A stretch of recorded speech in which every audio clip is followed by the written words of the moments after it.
എന്റെ സൗണ്ട് ഒക്കെ കുറച്ച് കിരികിരിയാതിരിക്കും. ഞാൻ കാരണം ഇപ്പൊ എണീച്ചിട്ട് കുറച്ച് നേരം ആയിട്ടുള്ളൂ. അപ്പൊ ഇന്നിപ്പോ ഹാപ്പി വിഷു ആണ്. Happy Vishu to everybody.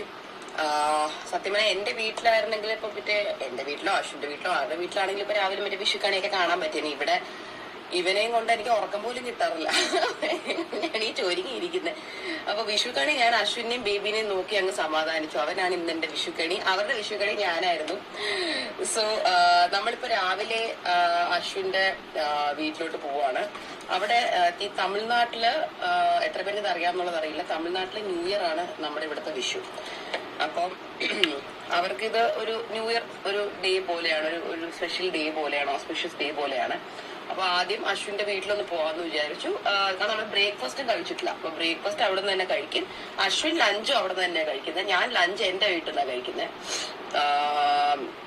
അപ്പൊ ആദ്യം നമ്മളവിടെ ചെന്ന് ബ്രേക്ക്ഫാസ്റ്റും കഴിച്ച് കുറച്ച് ടൈം സ്പെൻഡ് ചെയ്തിട്ട്